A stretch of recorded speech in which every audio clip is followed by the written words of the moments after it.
என்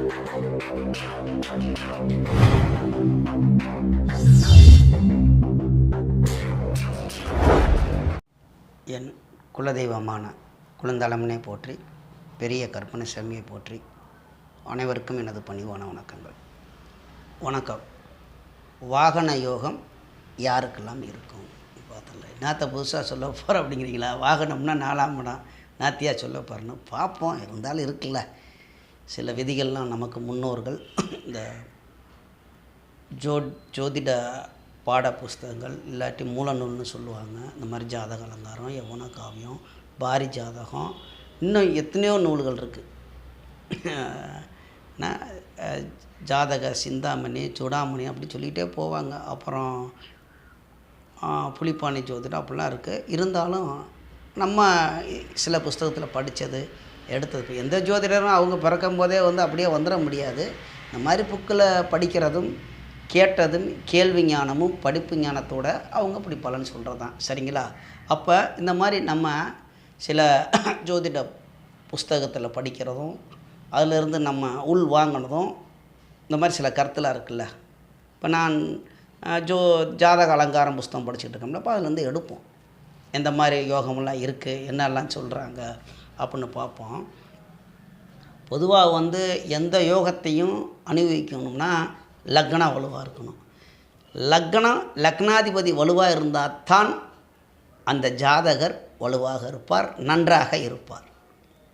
அப்படிங்கும்போது அவர் அதை அனுபவிப்பார். அது எந்த யோகத்துக்கு எங்கே போனாலும் அங்கே வந்துடணும். அப்போ வாகனம் அப்படிங்கிறது எல்லாத்துக்குமே தெரியும், 4ஆம் பாவம். அப்போ இந்த சுகத்தை கொடுக்கக்கூடியதும் சுகபோகத்தை கொடுக்கக்கூடிய 2 கிரகங்கள் இருக்குது. ஒன்று சுக்கிரன், முதன்மை கிரகம் சுகம், ஆடல் பாடல், இந்த சுகத்தை கொடுக்கக்கூடியது சுக்கிரன். அதுக்கு அடுத்தபடியாக தாயார், சாப்பாட்டு உணவு, அந்த பல வகையில் இருக்குல்ல, அதுக்கு சந்திரனை எடுத்துக்கலாம். அப்போ இந்த காருக்கு நீ சந்திரனை கேட்கணும், அது சாதாரண காருக்கு சந்திரனை போடுங்க, விலை கூடிய காருக்கு சுக்கரனை போடுங்க, இப்படிலாம் இருக்குல்ல. சரி, அப்போ நம்ம பார்ப்போம் எப்படி என்ன சொல்கிறாங்க அப்படின்னு. அப்போ என்ன சொல்கிறாங்கனாக்கும், லக்னாதிபதியும் 4ஆம் இடத்துக்கு அதிபதியும் சந்திரனும் சேர்ந்திருந்தால் குதிரை வாகனம் வைத்திருப்பார் அப்படின்னு சொல்லுது. இந்த காலத்தில் எங்கேயா நான் குதிரைக்கு எங்கேயா போகிறது அப்படின்னு கேட்டிங்கன்னா, நம்ம இப்போ காலத்துக்கு தகுந்த மாதிரி எடுத்துக்கலாம். இப்போ எங்கிட்ட வெளியில் ஒரு அவசரமாக போகணும், இல்லாட்டி வேகமாக போகணும் அப்படின்னா எந்த வாகனத்தை எடுப்போம் அப்படின்னா 2 வீலரை தானே எடுப்போம். அதுதானே சந்து பொந்துக்குள்ளெல்லாம் போகும். ஒரு கடைக்கு போகணும்னாலும் எங்கே ஒன்றாலும் 2 வீலரை தானே எடுப்போம், பைக்கு தான் எடுப்போம். அப்போ இந்த லக்னாதிபதியும் 4ஆம் இடத்துக்கு அதிபதியும் சந்திரனும் இணைவு பெற்று அங்கேயும் வந்துடணும் வலுவாக. நான் அடுத்த டாபிக் வந்துடுறேன், அடுத்தது பார்ப்போம். வலுவாக இந்த 3 கிரகம் இருந்தால் வாகனம் வைத்திருப்பார். அப்போ இந்த காலத்தில் எல்லாத்துக்கும் தாயா இருக்குது. நீ என்னத்தை போய் புதுசாக சொல்கிறேன்னா, அதிலே ஓட்ட வண்டி இருக்குல்ல, வண்டின்னு இருக்கும் அப்படியே வீட்டில். என் வீட்லேயும் நான் வண்டி வச்சுருக்கேன், பைக் வச்சுருக்கேன், அது ஆனால் ஓடாது ராசா, அந்த மாதிரி இருக்குல்ல, அதெல்லாம் பார்ப்போம் அதுக்கு என்னென்ன மாதிரி. சரி, இவர்களுடன் இப்போ லக்னாதிபதி 4ஆம் இடத்துக்கு அதிபதி இது சந்திரனை போட்டோம். இந்த 3 கிரகத்தோடு சுக்கரனும் சேர்ந்தால் பல்லாக்கு வைத்திருப்பார். அது என்னையா பல்லாக்கு அப்படின்னா, அந்த காலத்தில் ராஜாக்கள்லாம் உட்காந்துருப்பாங்க, தூக்கிட்டு போவாங்க. அது ஒரு சொகுசு வண்டி அந்த காலத்தில். இப்போ நான் சொல்கிறதுலாம் ஒரு 1000 வருஷத்துக்கு முன்பு, காரெலாம் இல்லாதப்போ. அதுக்கு அதான் சொகுசு, பல்லாக்கில் தூக்கிட்டு போகிறது. அதுக்கு பேர் தான் பல்லாக்கு. அந்த மாதிரி இப்போ பாட்டே வரும்ல, பல்லாக்கு குருதையில் பவுனி வரும், ராசத்தினமுன்னு பாட்டெலாம் வரும்ல, அந்த மாதிரி அந்த கவிதையில் வரும். அப்போ இந்த காலத்துக்கு எடுத்துக்கணும்னா ஆடம்பர வண்டி, விலை கூடின வண்டி, இன்றைய காலத்தில் நவீனமாக, அதாவது என்னெல்லாம் டெக்னாலஜி இருக்கோ அது அனைத்தும் உள்ள ஒரு கார். கோடிக்கு மேலே போடணும் இந்த மாதிரி உள்ள கார்லாம். குறைஞ்சது ஒரு 20 லட்ச ரூபாய்க்கு மேலே போட்டால் தானே ஒரு நல்ல வண்டி வரும் இப்போ இன்றைய காலத்துக்கு இப்போ பேசுகிறோம்னா. அப்போ அந்த மாதிரி கார் வைத்திருப்பார்கள். என்னெல்லாம் சேர்ந்துருக்கணும்? லக்னாதிபதி சந்திரன், 4ஆம் இடத்துக்கு அதிபதி சுக்கிரன். அப்போ இந்த நம்ம 4ஆம் பாகவத்தை பற்றி நம்ம பேசும்போது சில நிறையா இது அன்னியில் வந்து நிறையா விஷயங்கள் பார்க்கலாம். என்னெல்லாம் பார்க்கலாம் அப்படின்னா, வாகனத்தை பற்றி பார்க்கலாம், பூமியை பற்றி பார்க்கலாம், தாய் நலம். இப்போ தாயார் நல்லா நலமாக இருக்கிறாங்களா அப்படின்னா 4ஆம் இடம் சந்திரன் வந்துடுது. தாய் நலத்தை பற்றி பார்க்கலாம். உற்றார் உறவினர்கள், அதாவது நமக்கு சொந்த பந்தங்கள், அவங்கள பற்றி பார்க்கலாம். குடும்ப வாழ்க்கை, அந்த ஜாதகருடைய குடும்ப வாழ்க்கை, திருமணமாகி ஒரு குடும்ப வாழ்க்கை எப்படி இருக்கும் அப்படின்னு அதிலே தெரிஞ்சுக்கலாம். இதில் இருக்குது நிறையா விஷயங்கள். தனிப்பட்ட வாழ்க்கையை பார்க்கலாம். அவர் தங்குற இடம், அது வாடகை வீடாக இருந்தாலும் அவருக்கு சுகபோகமாக நல்ல இடமா இருக்குமா, அதில் இல்லாட்டி அதில் கஷ்டப்பட்டு இருப்பாரா இஷ்டப்பட்டு இருப்பாரா அப்படின்னு இந்த 4ஆம் பாவத்தை பற்றி தெரிஞ்சுக்கலாம். சரிங்களா? நிறையா விஷயங்கள் தெரியலாம். அதே மாதிரி ரகசியம் காக்கக்கூடியவராக, இல்லாட்டி சொன்ன உடனே இவன்ட்டு எதுவும் சொல்லிடுறாங்கடா போய் வெளியே போய் சொல்லிட்டு வந்துடுவான், இவன் ரகசியம் காக்க மாட்டேன், இவன் ஆள் சரியில்லை அப்படிங்குவாங்கள்ல, அதையும் இந்த 4ஆம் இடத்துலையே பார்க்கலாம். பாருங்கள் எவ்வளோ விஷயங்கள் இருக்குன்னு, அதையும் பார்க்கலாம். பூர்வீக சொத்து இவனுக்கு கிடைக்குமா கிடைக்காதா, அது 5ஆம் இடம் தான் வரும், 5, 9 இருந்தாலும் 4ஆம் பாவத்திலையும் சொத்துக்குள்ளது பார்க்கலாம். சரிங்களா? புதையல் பொருள், இந்த காலத்தில் நாயங்கட்டியாக புதையல் போகிறதுனா, இன்றைக்கும் எப்போ தான் யூடியூப்பில் கூட பார்த்தேன் ஒரு ஃபேஸ்புக்கில். அப்போ நீ ஃபேஸ்புக்கில் பார்ப்பையா, அப்படித்தானே தெரிஞ்சுக்கணும். அப்பா வந்து இறந்து போயிட்டார், அவர் பாஸ்புக்கை வச்சு எத்தனையோ $1 மில்லியன் கிடச்சிருக்கு. ஏன்னா அவர் அந்த பாஸ்புக்கில் வந்து அவர் இறந்து போயிட்டார், அதில் பேங்க்கில் பணம் போட்டிருக்கிறது அப்படி கிடச்சிருக்கு. அதே மாதிரி தான் புதையல், நமக்கு முன்னோர்கள் சேர்த்து வச்ச பணம் நமக்கு கிடைக்கும். அவங்க சாப்பிடாமல் கஞ்சி குடிக்காமல் சேர்த்து வச்ச பணத்தை கிடைக்கிறது தான் புதையல். இப்போ அதுவும் 4ஆம் இடத்துல எடுக்கலாம். வந்துருச்சுங்களா? அப்படியே எடுக்கலாம். கல்வி, படிப்பு, இவன் நல்லா படிப்பானா, இல்லை காலேஜ் வரைக்கும் போயிட்டு போன வாக்கில் திரும்பி வந்துடுவானா? காலேஜ் வரைக்கும் போகிறது 4ஆம் இடம் தான். உயர்கல்விக்கும், உயர்கல்வினா காலேஜ் படித்து பட்டம் பெற்று உயர்ந்த கல்விக்கும் இந்த 4ஆம் இடம் தான். அதே மாதிரி தொழில் கல்வி, அதை உடனே 10ஆம் இடத்துக்கும் போயிடணும். ஒவ்வொரு பாகத்தை எடுக்கும்போது எல்லாமே வந்து இந்த 4ஆம் இடத்துல பார்க்கலாம். அப்புறம் என்ன சொல்கிறாங்க அப்படின்னு கேட்டிங்கனாக்கும், கிணறு, ஆறு, குளம், குட்டை, நீர்நிலை, குடிக்கிற பால், சந்திரன் வந்துட்டார் பாருங்க, இந்த நீர்நிலைக்கு வர்றதெல்லாமே சந்திரன் தான். இருந்தாலும் அங்கே 4ஆம் பாவத்துக்கு வந்துடுது. ஏன்னா காலபுருஷுவ தத்துவப்படி 4ஆம் இடம் சந்திரனுடைய வீடு கடகம் வருதில்ல, அப்படி எடுத்துடுறாங்க பாருங்கள். முன்னோர்கள் வந்து அப்படி தான் எடுப்பாங்க.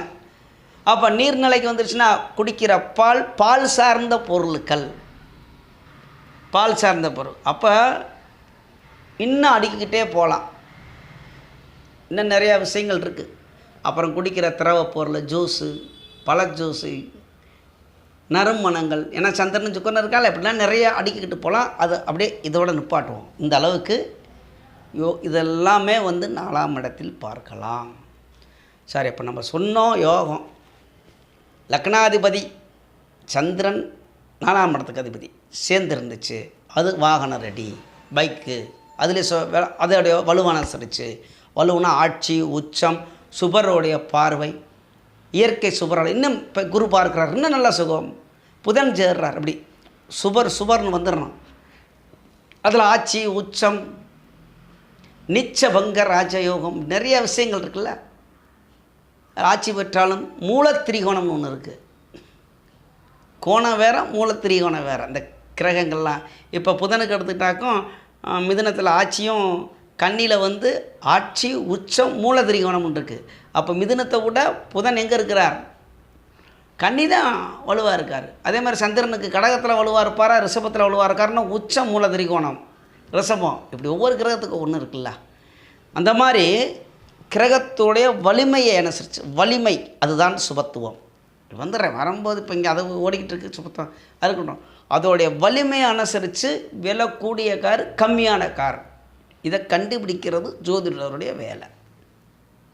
நிறையா விஷயங்கள் இருக்குது. அப்போ தான் அதோட பார்த்து பலன் கூறு, பலன் சொல்லு அப்படின்னு ஜோதிட பாட புஸ்தகத்தில் ஒவ்வொன்றும் எழுதியிருக்கு. இப்போ இந்த தாயார் அரிஷ்டம், தந்தைக்கு கண்டம், சகோதரருக்கு கண்டம், அப்படிலாம் எழுதியிருக்கோம். இப்போ நம்ம அதெல்லாம் சொல்லும்போது வந்து நம்ம வாட்டில் அதில் எழுதியிருக்கிறத சொல்லலாம். பார்க்குற உங்களுக்கு வந்து அதை உடனே உங்கள் ஜாதகத்தில் பார்ப்பீங்க. அந்த மாதிரி இருந்துச்சுன்னா மனசு புண்படும். அது அப்படி கிடையாது. அதில் நிறையா விஷயங்கள் பார்க்கணும். போடுவோம், நீங்கள் கமெண்ட் பண்ணுங்கள், எல்லா வீடியோவும் நான் போட ரெடியாக இருக்கேன். ஏன்னா அதை பார்த்துட்டு நீங்கள் மனசு புண்படக்கூடாது. அங்கே எழுதியிருக்கும், நிறையா விஷயங்கள் எழுதியிருக்கு. சொல்ல கூச்சப்படுகிற விஷயம் கூட எழுதியிருக்கு ஜாதக பாட புஸ்தகத்தில். பெண்களை பற்றியோ செக்ஸை பற்றி இந்த சொல்ல வாய் கூசும் வெளியில் அது பொதுவான மேடைகள் பேசுகிறதுக்கெலாம் இந்த மாதிரிலாம் எழுதியிருக்கு. அவர் இப்படி இருப்பார், அப்படி இருக்கும் அப்படின்னு அதெல்லாம் சொல்ல முடியாது. சரிங்களா? இருந்தாலும் சொல்லக்கூடியதை சொல்லலாம். இந்த மாதிரிலாம் இருக்கும். ஜோதிட பாடம்னா நல்லதை மட்டும் எடுத்துக்கிட்டு போகக்கூடாது, கெடுதலும் இருக்கும். அதை நம்ம புரிஞ்சுக்கணும். சரி, ரைட்டு. இப்போ இவ்வளோ வரைக்கும் நல்லதை பார்த்தோம். இப்போ இதில் சூரியனோ அல்லது சுக்கிரனோ இன்னும் சம்மந்தம் இல்லாமல் சூரியனை இங்கே கொண்டு வர்றா உள்ள அப்படின்னா, சூரியன் கண்டிப்பாக இந்த வாகன யோகத்துக்கும் சூரியனுக்கும் தொடர்பு இருக்கிறது. கார் ஓட்டுறது யார் ஓட்டுவா? அதாவது எந்த தொழிலுமே நமக்கு அது தாழ்மையான தொழில் கிடையாது. தொழில் அடிப்படையில் வேணாம். ஒரு வெள்ளையும் சொல்லையுமா இருக்கிறவங்க, ஒரு மந்திரி, இல்லை ஒரு தொழில் அதிபர், ஒரு முதலாளி, இவங்க தானே கார் வச்சுருக்க முடியும். அரசியல்வாதி, ஒரு கம்பெனி நடத்துகிறவர், ஒரு ஊருக்கு நாட்டாமல், இல்லை ஊருக்கு பெரியவர், இல்லை ஒரு குடும்பத் தலைவன், இதுக்கெல்லாம் காரகன் யார்? சூரியன். சூரியன் வலுவாக இருந்தால் தான் விலை உண்ண காரில் போக முடியும். இல்லாட்டி ஒரு நாளைக்கு போயிட்டு அப்புறம் இருந்துக்கலாம். ஆனால் நிரந்தரமாக போகிறாங்க பாருங்கள், அப்படி வெள்ளை சட்டை போட்டு அப்படி நீட்டாக ஆளும், வண்டியும் அழகாக இருக்கும், ஆளும் அழகாக. அவர் போய் இறங்கினா அப்படி கூட்டம் கூடுது பாருங்கள், அதுக்கு அரசியல்வாதி. அப்போ சூரியன் வலுவாக இருக்கணும், சூரியன் போய் கெட்டு போயிடக்கூடாது. அதே மாதிரி வாகனத்துக்கு காரகமான சுக்கிரன் வலுப்பெற்றிருக்கணும். மறைவு ஸ்தானமான 6, 8, 12 மறையக்கூடாது, நீச்சம் அடையக்கூடாது, பாவரோடு சேரக்கூடாது. சுக்கிரன் எவ்வளோ விஷயங்கள் இருக்குது பாருங்களேன், பேசிக்கிட்டே இருக்கலாம். அதாவது இந்த சுக்கிரன் வலுப்பெற்றிருக்கணும், சூரியனும் வலுப்பெற்றிருக்கணும். அதுதான் ஒவ்வொன்றுக்கும் காரணம் சொல்லிட்டேன். இப்போ சந்திரன் ஏயா இருக்குன்னா அவன் சுகபோகத்துக்கு காரணம் தான், தாயாருக்கு காரகன் அவன் தான், சாப்பாட்டுக்கு காரகன் அவன் தான், அரிசிக்கு காரகன் அவன் தான், பாலுக்கு காரகன் அவன் தான், குடிக்கும் திரவ பொருளுக்கு எல்லாத்துக்குமே காரகன் யார்? சந்திரன். அப்போ சுக்கிரன் எதுக்காக கொண்டு வந்தாங்க அப்படின்னா, அவனும் முன்னால் உள்ளவங்க மூடர்கள் கிடையாதுல்ல, சுக்கிரன் தானே இப்போ சுகபோகத்துக்குள்ள அதிபதி. இப்படி நிறையா விஷயங்கள் பார்க்கலாம். அதில் என்ன சொல்லியிருக்காங்கன்னா, சூரியனும் 12ஆம் இடத்துல மறந்து சுக்கிரன் 6, 8, 12 இருக்கக்கூடாது. அப்படி இருந்தால் ஜாதகனுக்கு உடல் குறைவு, கண் ஊனம் அப்படின்னு போட்டிருக்கு. இதை நம்ம சொன்னோம்னா உடனே அதை எடுத்து பார்ப்பாங்க. என் ஜாதகத்தில் சூரியன் 12 மறைஞ்சு போயிடுச்சு, சுக்கிரன் போய் 6, 8 இருக்கும், உடனே இவர் நல்லா இருக்கார் அப்படின்னா அங்கே லக்னாதிபதி வலுவாக இருந்தாருன்னா ஜோதிடம் ஒரே கண்ணோட்டத்தில் பார்க்கக்கூடாது. புஸ்தகத்தில் ஒன்று எழுதியிருக்கோம், அதவே நம்ம அப்ளை பண்ணி அதவே இதை வச்சு நம்ம ஒரு ஜாதகம் சொன்னோம்னா, நீ முதல்ல போய் படிச்சுட்டு வான்னு தான் சொல்லுவாங்க. ஜோதிடம் அப்படி கிடையாது.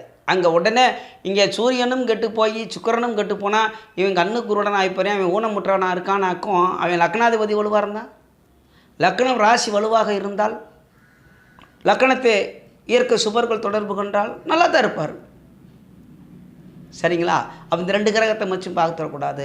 சரி, அவங்க அப்படி மறைவு ஸ்தானத்தில் இருந்தால் சுபரோடைய வீடு, சுபர் பார்வை அப்படியே அடுக்கிக்கிட்டே போகணும். சரிங்களா? கிரகத்தோடைய வலிமையை அனுசரித்து தான் பலன் இருக்கிறது. அப்படின்னா உடனே நீங்கள் இப்போ புதுசாக குருமார்கள் சண்டை போட்டுட்ருக்காங்களா, அதை இழுத்து விட்றாதீங்க. என்னைய எடுத்து தெருவில் விட்ட மாதிரி.